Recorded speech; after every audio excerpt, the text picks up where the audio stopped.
दोस्तों, पिछले एपिसोड में हमने देखा था कि चेन यी ने मियाओ जिंग की मदद करने के लिए उन लड़कों की पिटाई कर दी थी जो उसे परेशान कर रहे थे।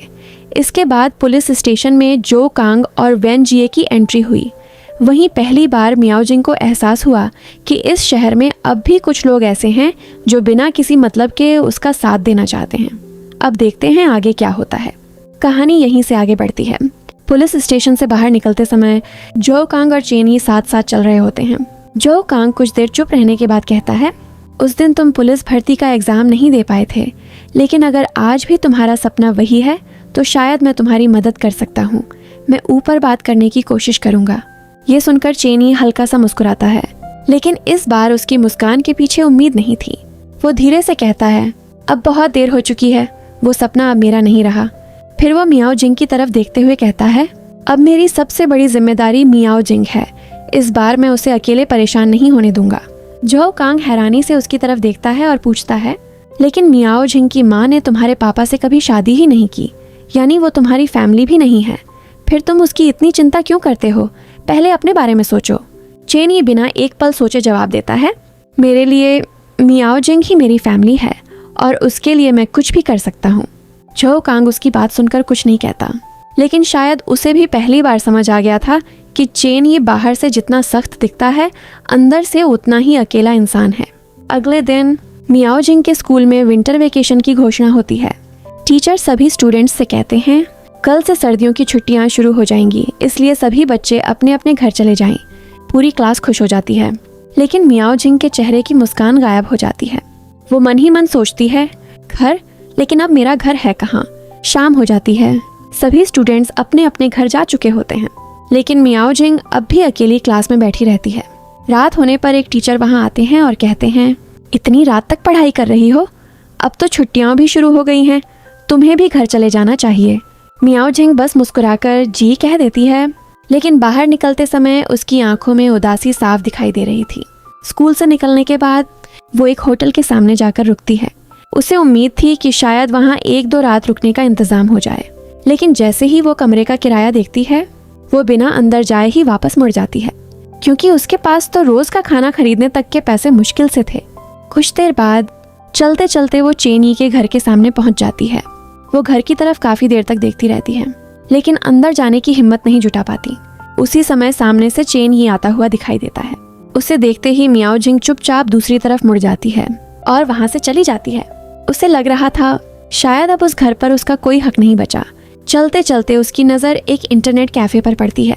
बाहर बोर्ड लगा था, रात की शिफ्ट के लिए स्टाफ चाहिए। मियाओ जिंग बिना देर किए अंदर चली जाती है। वो वहीं नौकरी करने लगती है। उस काम के बदले उसे थोड़े पैसे भी मिलने वाले थे, और सबसे बड़ी बात, उसे वहीं सोने की जगह भी मिल गई। कम से कम आज की रात उसे सड़क पर नहीं बितानी पड़ेगी। उसी समय चेन यी का एक दोस्त किसी काम से उसी इंटरनेट कैफे में आता है।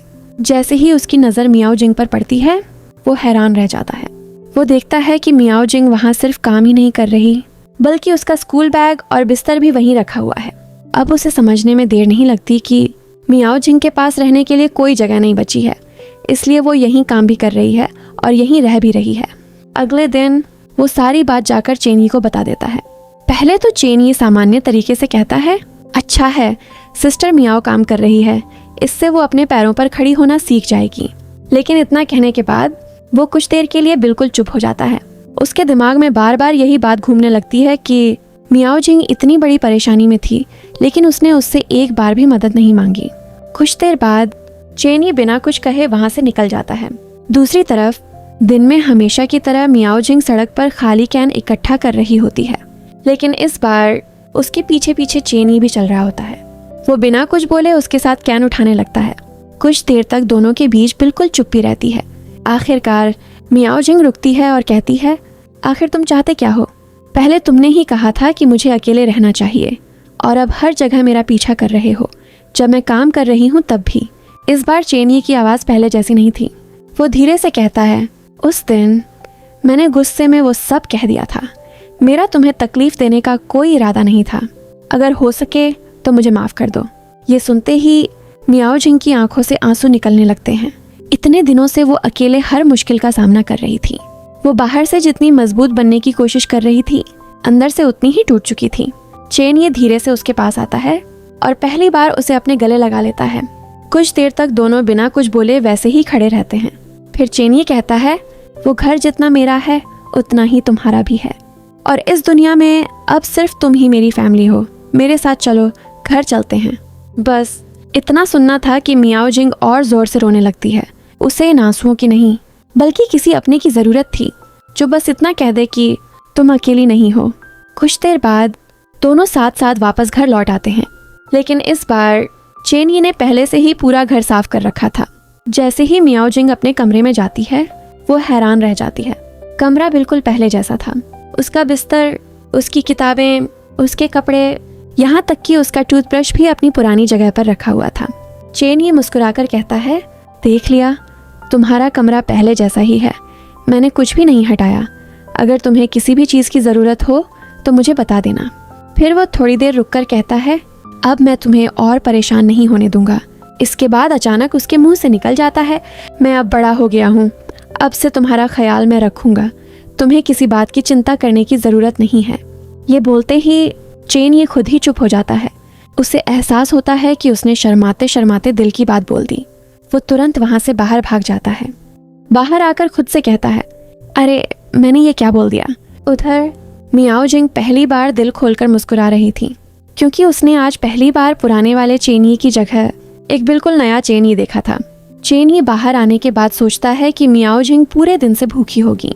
वो तुरंत किचन में जाता है और उसके लिए कुछ बनाने की कोशिश करता है, लेकिन जैसे ही वो फ्रिज खोलता है अंदर कुछ भी नहीं होता, न सब्जी, न अंडे और न ही खाने का कोई सामान।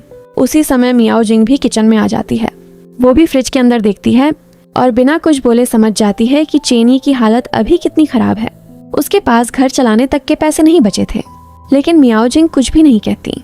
वो अपने बैग से 2 कप नूडल्स निकालती है और मुस्कुराकर कहती है, आज हम यही खाएंगे। चेनी भी मुस्कुरा देता है, लेकिन तभी पूरे घर की बिजली चली जाती है। घर एकदम अंधेरे में डूब जाता है। चेनी जल्दी जल्दी टॉर्च ढूंढने लगता है।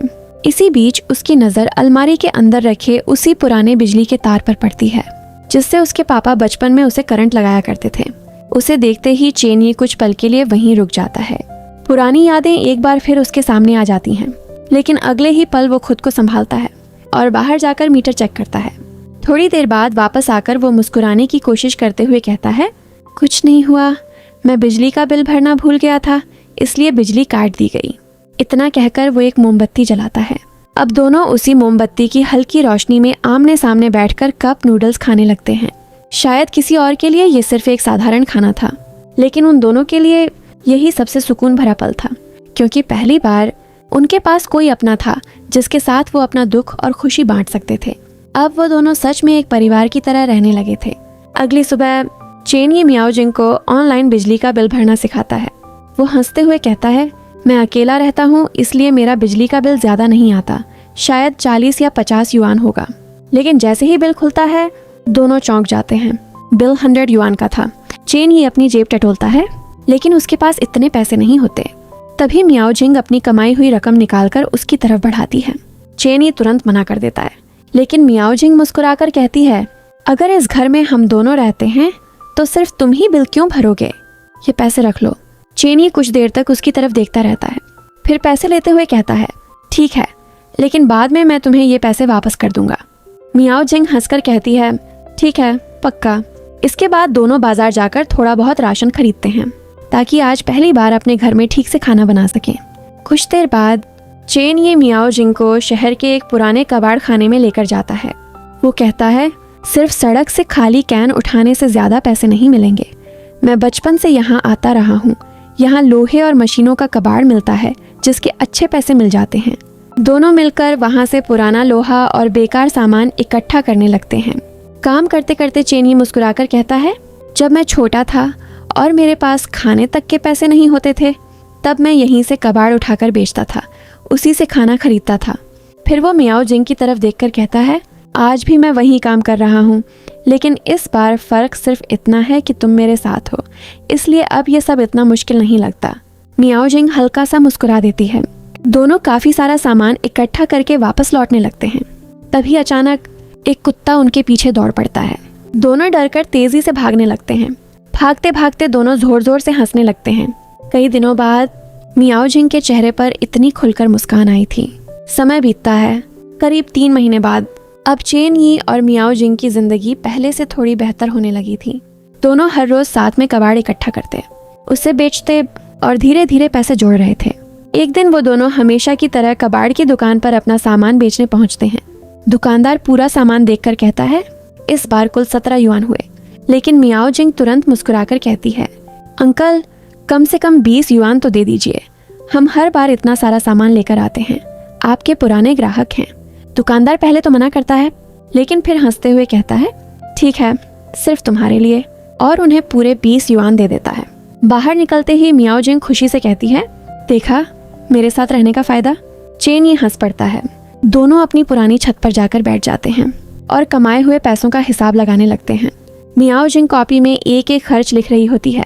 अचानक वो उदास होकर कहती है, मुझे वो कोल्ड ड्रिंक नहीं खरीदनी चाहिए थी, हमारे 2 युआन बेकार खर्च हो गए। चेन ये उसकी तरफ देखकर मुस्कुराता है और कहता है, अगर उन 2 युआन से तुम्हारे चेहरे पर मुस्कान आई है तो वो बिल्कुल भी बेकार नहीं गए। ये सुनकर मियाओ जिंग भी मुस्कुरा देती है। अगले दिन चेन ये गैराज में बैठा हिसाब लगा रहा होता है। वो पता करता है कि मियाओ जिंग की ट्यूशन के लिए पूरे 2000 युआन चाहिए होंगे। इतनी बड़ी रकम देखकर वो कुछ देर के लिए चुप हो जाता है। तभी उसके दोस्त कहते हैं, इतने सारे पैसे कहाँ से लाओगे? ये जिम्मेदारी तो उसकी माँ की थी, लेकिन वो तो उसे छोड़कर भाग गई। चेन ये तुरंत उन्हें रोकते हुए कहता है, बस अब इस बारे में एक शब्द मत कहना। मियाओ जिंग मेरी फैमिली है और उसकी पढ़ाई की जिम्मेदारी मेरी है। चाहे जैसे भी हो, मैं पैसों का इंतजाम करूंगा। उसी दिन चेन ये मियाओ जिंग का सामान लेने उसके स्कूल के डॉर्म पहुंचता है। अब मियाओ जिंग हमेशा के लिए चेन ये के घर रहने वाली थी, लेकिन तभी स्कूल की टीचर मियाओ जिंग को ऑफिस में बुलाती हैं। वो एक फाइल उसकी तरफ बढ़ाते हुए कहती हैं, मुझे तुम्हारी परेशानी का पता है, लेकिन तुम्हारी मम्मी ने सिर्फ 3 महीने की फीस जमा की थी, बाकी 9 महीने की फीस अभी भी बाकी है। अब तुम्हें ये फीस जमा करनी ही होगी। ये सुनते ही मियाओ जिंग का चेहरा उतर जाता है। वो चुपचाप फीस का बिल लेकर बाहर आ जाती है। बाहर आने के बाद वो कई बार अपनी मम्मी को फोन लगाने की कोशिश करती है, लेकिन हर बार फोन बंद मिलता है। तभी चेन ये उसकी उदास शक्ल देखकर पूछता है, क्या हुआ? पहले तो मियाओ जिंग बात छिपाने की कोशिश करती है, लेकिन फिर उसे पूरी फीस वाली बात बता देती है। चेन ये थोड़ा नाराज होकर कहता है, तुम ये बात मुझसे छिपाना चाहती थी? मियाओ जिंग धीरे से कहती है, तुम पहले से ही बहुत परेशान हो, मैं तुम्हें और परेशान नहीं करना चाहती थी। ये मेरी माँ की जिम्मेदारी थी, उन्हें पहले ही पूरे साल की फीस जमा करनी चाहिए थी। चेन ये बिना एक पल सोचे कहता है, मुझ पर भरोसा रखो, मैं किसी भी तरह पैसों का इंतजाम कर लूँगा। हालांकि उसे खुद भी नहीं पता था कि इतने पैसे आएंगे कहाँ से। उसी समय उसे गैराज की एक बात याद आती है। कुछ दिन पहले उसने 2 लोगों को बात करते हुए सुना था कि मियाओ जिंग की माँ देश छोड़कर विदेश चली गई है और उसने वहाँ किसी दूसरे आदमी को भी अपने जाल में फंसा लिया है। लेकिन ये बात वो मियाओ जिंग को नहीं बताता, क्योंकि वो नहीं चाहता था कि उसे अपनी माँ की एक और सच्चाई का दर्द मिले। उसी शाम चेनी किसी को फोन करता है और शहर के एक बड़े होटल में पहुंच जाता है। वहाँ बिलियर्ड्स का बड़ा गेम चल रहा होता है। चेनी एक एक करके कई खिलाड़ियों को हरा देता है। तभी वहाँ वही अमीर आदमी भी मौजूद होता है, जिसे चेनी ने कुछ समय पहले गुंडों से बचाया था। वो दूर खड़े होकर चेनी का खेल देख रहा होता है। उसके चेहरे पर साफ दिखाई दे रहा था कि वो चेनी के टैलेंट से काफी प्रभावित हो चुका है। थोड़ी देर बाद चेनी एक खिलाड़ी के सामने जाकर कहता है, अगर हिम्मत है तो मेरे साथ एक आखिरी गेम खेलो। वो आदमी पूछता है, शर्त क्या होगी? चेन ये जवाब देता है, जो हारेगा वो जीतने वाले को पूरे 20,000 युआन देगा। आदमी तुरंत शर्त मान जाता है। दोनों के बीच मुकाबला शुरू होता है और कुछ ही देर बाद चेन ये शानदार खेल दिखाते हुए वो मैच जीत जाता है। उसके हाथ में पूरे 20,000 युआन आ जाते हैं। इतने पैसे देखकर उसके चेहरे पर महीनों बाद सच्ची मुस्कान लौट आती है। अब आखिरकार वो मियाओ जिंग की पढ़ाई जारी रख पाएगा। उधर मियाओ जिंग घर की सफाई कर रही होती है। तभी उसकी नज़र अलमारी में रखे उसी पुराने बिजली के तार पर पड़ती है, जिससे चेन ये के पापा बचपन में उसे करंट दिया करते थे। वो कुछ सेकंड तक उस तार को देखती रहती है, फिर बिना कुछ कहे उसे उठाती है और सीधा कूड़ेदान में फेंक देती है, जैसे वो सिर्फ एक तार नहीं बल्कि चेन ये के दर्द भरे अतीत को हमेशा के लिए इस घर से बाहर फेंक रही हो। और इसी के साथ एपिसोड 5 यहीं खत्म हो जाता है। लेकिन अब कहानी एक नए मोड़ पर पहुंच चुकी है। क्या ये 20,000 युआन मियाओ जिंग की सारी परेशानियां खत्म कर देंगे और जिस अमीर आदमी ने चेन यी का टैलेंट देखा है, क्या वो आगे उसकी ज़िंदगी बदलने वाला है? इसका जवाब मिलेगा अगले एपिसोड में।